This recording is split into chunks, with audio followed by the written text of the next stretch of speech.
একটা খোলা জায়গায় সে চলে আসলো। এমন সময় বন্ধুরা টুনি পাখি দেখতে পেল জাদুর গাছ, জাদুর লিচু গাছ হঠাৎ বড় হয়ে উঠল।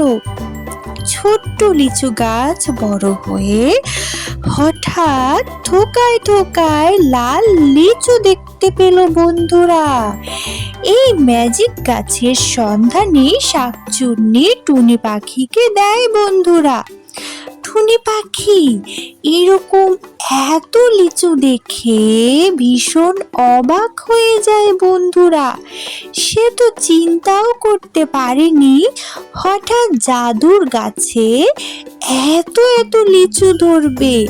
কি সুন্দর থোকায় থোকায় লিচু ধরেছে বন্ধুরা, দেখো। আরে এটা তো ম্যাজিক হয়ে গেল।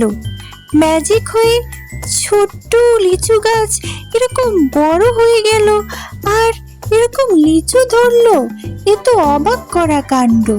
যাই, বাচ্চাদের জন্য নিয়ে যাই।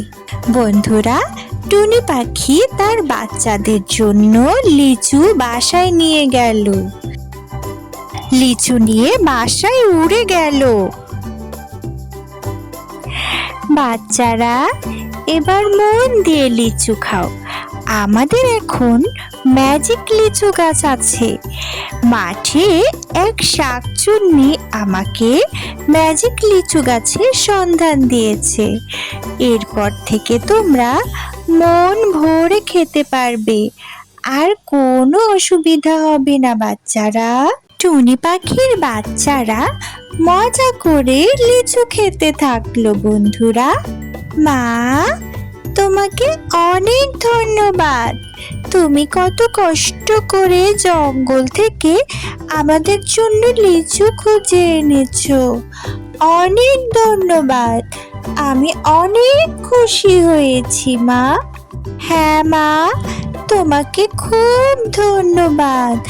আমিও অনেক খুশি হয়েছি তুমি আমাদের জন্য জঙ্গল থেকে লিচু খুঁজে এনেছো মা। খুব খুশি হয়েছি। বন্ধুরা, টুনি পাখি জঙ্গল থেকে কিছু লিচু নিয়ে গিয়ে সে বাজারেও বিক্রি করতে থাকলো। বাজারে নিয়ে গিয়ে লিচু বিক্রি করে টুনি পাখি অনেক টাকা পেল বন্ধুরা।